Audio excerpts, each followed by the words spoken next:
Film dimulai ketika seorang wanita terbangun dari tidurnya. Dia adalah Jo-eun, seorang reporter sekaligus ibu tunggal yang belum lama ini kehilangan putrinya karena sebuah tragedi.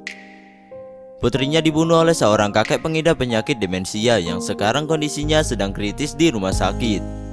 Di hari itu Jo-eun menyuarakan aksinya seorang diri, berdiri di rumah sakit sembari membawa spanduk bertuliskan kejahatan tidak bisa dimaafkan. Dia melakukan itu sebagai bentuk protes karena ternyata kakek yang membunuh anaknya tidak dihukum. Hal itu terjadi karena tidak ada seorang pun saksi yang bisa membuktikan kejahatannya. Seorang reporter yang menjadi senior Jo-eun datang di hari itu untuk mengambil gambar aksi tersebut dan memuatnya ke dalam media. Senior itu memperingatkan Jo-eun bahwa aksinya itu tidak berarti karena tidak ada reaksi apapun dari orang-orang sekitar. Tidak banyak yang bisa dilakukan reporter itu selain membawakan koran terbaru untuk Jo-eun tentang kakek yang sudah membunuh putrinya itu. Di lain tempat, seorang pria melihat aksi Jo-eun di sebuah media dan dia terlihat sangat menyesali kejadian tersebut. Dia adalah Ho-min, putra dari kakek yang sudah membunuh putri Jo-eun. Dia terlihat sangat frustasi, seakan menanggung semua beban dosa dari ayahnya itu. Beberapa hari kemudian, Jo-eun mulai membulatkan tekadnya untuk mengakhiri hidupnya. Melalui sebuah situs, Jo-eun membuat perjanjian dengan orang-orang yang sudah menyerah dengan kehidupannya. Mereka akan berkumpul di satu tempat untuk mengakhiri hidup bersama. Sebelum melakukan itu, Jo-eun pergi ke makam putrinya untuk meninggalkan buku diary miliknya. Tidak lama dari itu, Ho-min datang ke makam putri Jo-eun untuk meninggalkan surat permintaan maaf atas apa yang telah terjadi. Sebelum akhirnya dia pergi untuk mengakhiri hidupnya juga. Sama seperti Jo-eun, Ho-min juga membuat perjanjian dengan 3 orang yang juga akan mengakhiri hidupnya. Ho-min tidak menyadari itu karena mereka semua menyamarkan namanya masing-masing. Jo-eun sendiri tidak tahu bahwa Ho-min adalah putra dari kakek yang sudah membunuh putrinya itu. Dengan sebuah mobil, mereka berempat pergi ke sebuah kuil, tempat di mana mereka akan mengakhiri hidup bersama. Di perjalanan, radio menyiarkan berita bahwa di hari itu akan ada fenomena bintang jatuh yang bisa dilihat secara langsung. Mereka berempat tidak peduli karena itu tidak ada artinya bagi mereka yang akan segera mati. Sesampainya di kuil, mereka dipandu oleh seorang penjaga yang menunjukkan ruang ganti bagi pria dan wanita. Jo-eun yang tidak berselera untuk makan pergi keluar untuk mencari angin. Ho-min mengikutinya dan bertanya kenapa kamu ingin mati. Jo-eun tidak menjawab, tapi Ho-min mengerti karena semua manusia punya permasalahannya masing-masing. Ho-min bertanya sekali lagi apa yang akan terjadi kepada mereka jika bertemu sebelum memutuskan untuk mati seperti ini. Jo-eun hanya menjawab tidak ada kata jika dalam kehidupan manusia sebelum akhirnya dia kembali berkumpul. Di malam itu mereka menutup semua jendela dan sela-sela pintu dengan rapat. Seorang wanita menangis karena teringat dengan masalah yang dia hadapi. Dia adalah Sea, seorang wanita yang menyesal karena sudah tertipu oleh agensi musik palsu. Ketika wanita itu bertanya kenapa Jo-eun ingin mati, Jo-eun menjawab itu karena putrinya Ye-en sudah tidak ada. Mereka meminum obat tidur sebelum akhirnya menyalakan berikat batu bara yang akan meracuni mereka semua. Ketika karbon monoksida mulai menyebar, Sea dan seorang pemuda lainnya terbangun karena tidak kuat menahan sesak nafasnya. Mereka berdua berusaha untuk keluar, sementara Jo-eun dan Ho-min mulai lemas dan tak berdaya. Mereka berempat gagal untuk mati dan akhirnya dilarikan ke rumah sakit. Jo-eun terbangun dari masa kritisnya, sementara Ho-min dinyatakan telah meninggal dunia. Tepat pada pukul 12 malam, waktu tiba-tiba mundur, di mana Jo-eun terbangun lagi di pagi hari yang sama. Dia nampak bingung saat mengulangi kejadian serupa di hari itu.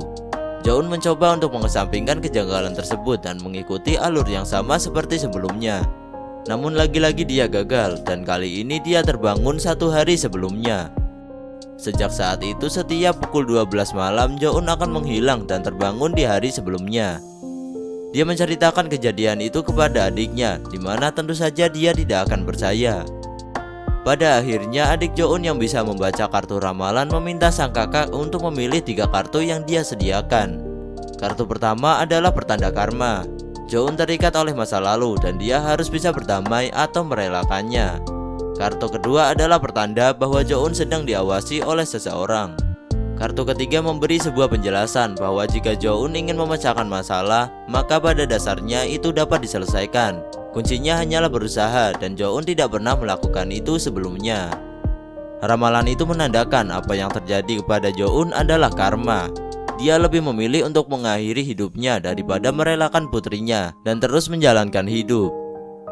Sembari memikirkan fenomena itu, waktu terus mundur setiap jam 12 malam dan Jo-eun akan terbangun di hari sebelumnya. Serangkaian kejadian di masa lalu terus dialami oleh Jo-eun. Dia bertemu kembali dengan rekan reporter yang pernah membantunya. Namun kali ini Jo-eun mengambil tindakan yang berbeda.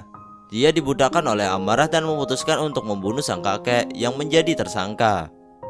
Di malam hari, Jo-eun datang ke rumah sakit dan menemui sang kakek yang terbaring lemah. Jo-eun menangis di antara dendam dan keikhlasan. Dia mulai bimbang dan memikirkan kembali niatnya tersebut. Namun sang kakek yang tiba-tiba tersadar membuat Jo-eun takut. Akhirnya dia berusaha untuk membungkamnya. Di saat yang sama, Ho-min datang ke ruangan ayahnya itu dan melihat langsung kejadian tersebut.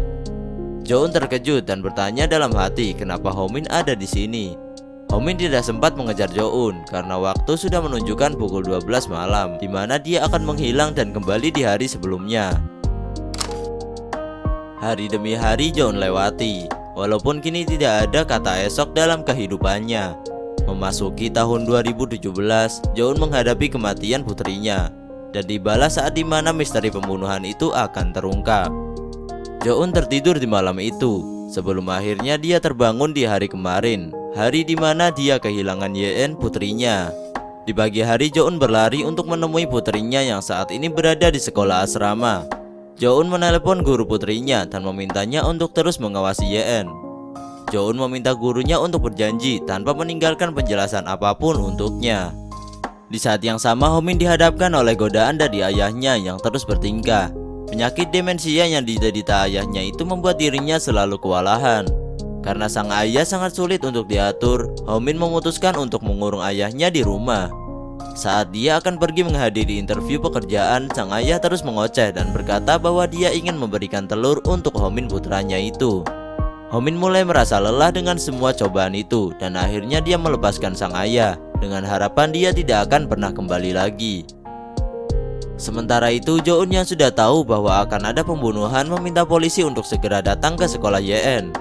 Di saat yang sama, guru sekolah mulai mengantuk saat dia mengawasi anak-anak yang sedang tertidur. Ye-en terbangun di pagi itu dan dia pergi keluar seorang diri. Ia menyusuri area sekolah di mana dia menemukan ayah Ho-min yang sedang mencuri telur. Polisi tiba di sekolah dan mulai memeriksa keadaan di sana. Begitu juga dengan Jo-eun yang mulai berlari ke asrama untuk memeriksa keadaan putrinya itu. Tentu dia sudah tidak ada di sana.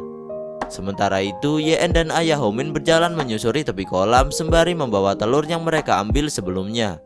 Telur Ye-en jatuh ke dalam kolam dan ayah Ho-min berusaha untuk mengambilnya. Ketika ia ikut terjatuh, ayah Ho-min berusaha untuk menolongnya. Polisi yang melihat kejadian itu segera membantu dan untunglah Ye-en berhasil diselamatkan. Jo-eun berlari dengan panik. Dia terus menyebut nama putrinya itu dan memeluknya.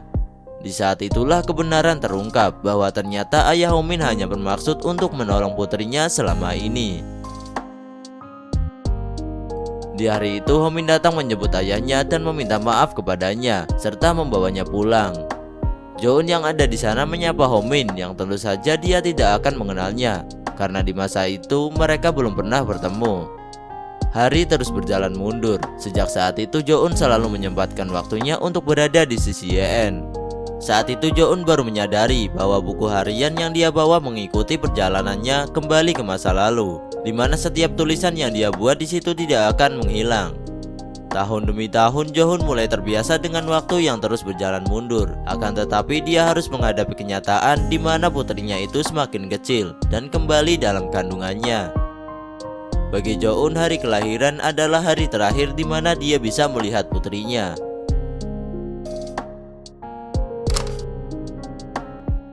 Di suatu malam, Jo-eun menemukan surat milik Ho-min yang terbawa dari masa depan. Dalam surat itu, Ho-min menyesali perbuatan ayahnya, yang saat itu kebenaran belum terungkap.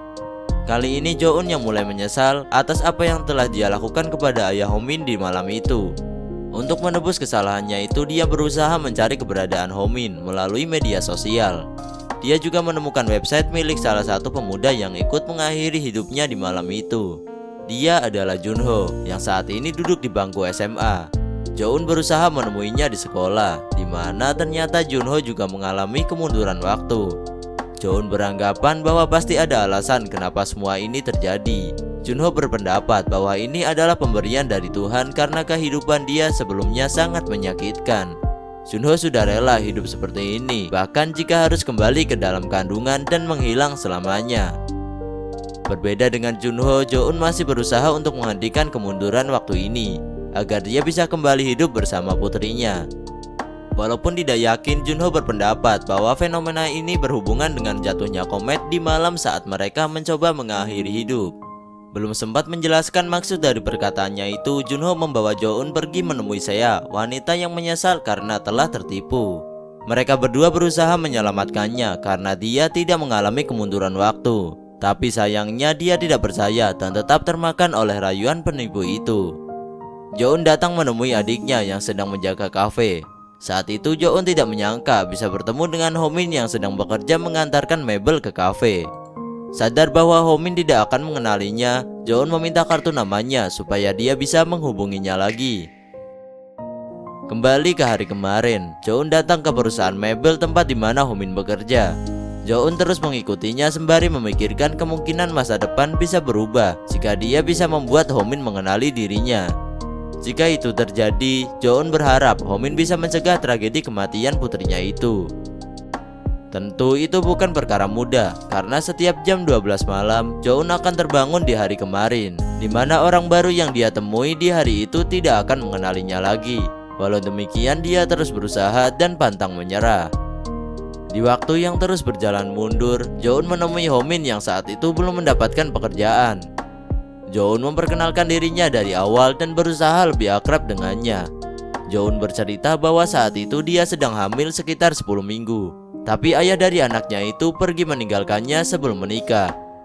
Walaupun di hari itu mereka sudah mulai akrab, semuanya menjadi sia-sia ketika waktu menunjukkan pukul 12 malam dan Joon kembali ke hari kemarin. Suatu ketika Joon akhirnya mengetahui penyebab kenapa ayah Homin mengidap penyakit demensia. Semua itu berawal ketika Homin masih menjadi seorang atlet gulat, di mana ayah Homin sangat mendukungnya. Saat bertanding dengan lawan yang lebih kuat, Homin mulai tertekan dan dia memaksakan diri untuk terus menghadapinya.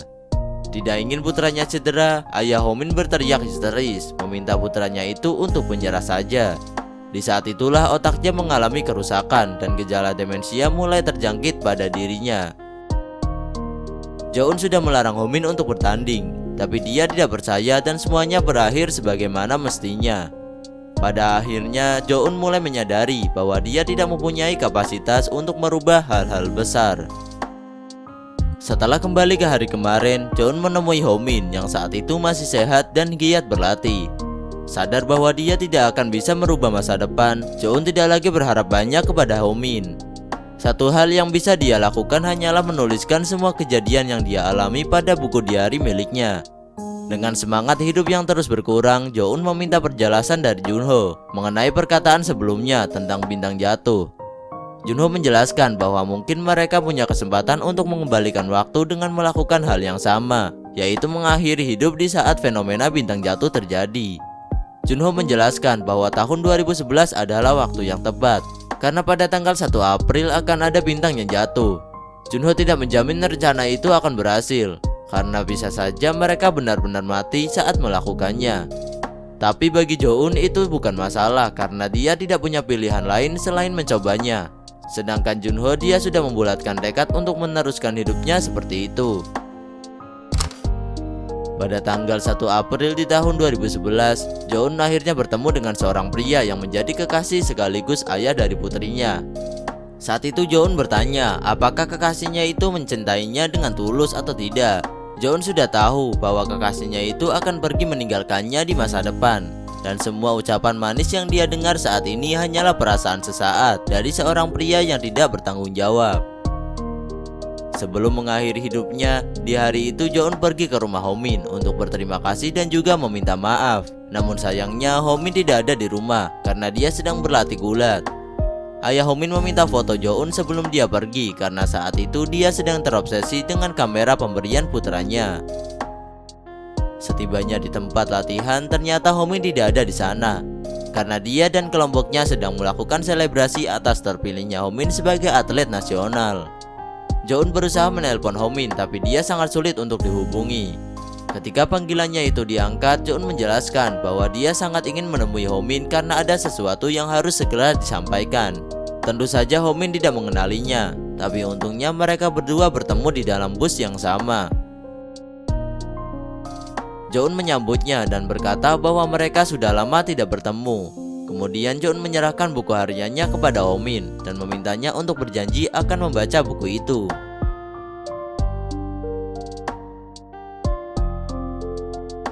Saat membacanya, serangkaian kejadian di masa depan mulai muncul dalam ingatan Homin.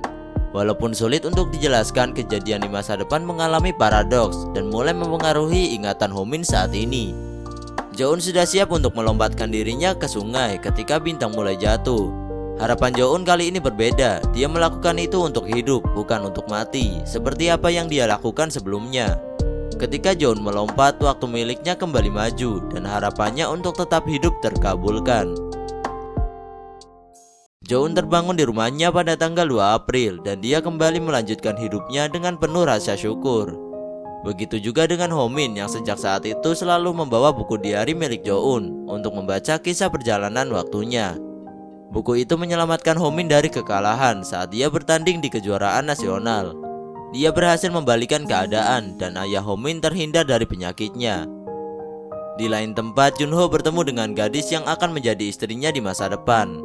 Junho memberikan cincin pernikahannya pada gadis itu sebelum akhirnya berpamitan karena dia akan terus kembali ke masa lalu sampai mati dan hilang dari peradaban.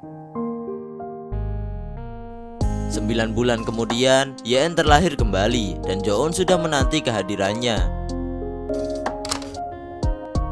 Pertemuan tragis antara Jo-eun dan Homin berubah menjadi reuni mengharukan setelah mereka saling menunggu satu sama lain. Film ini berakhir dengan bahagia, di mana Yeon terhindar dari tragedi kelamnya dan terus hidup bersama sang ibu.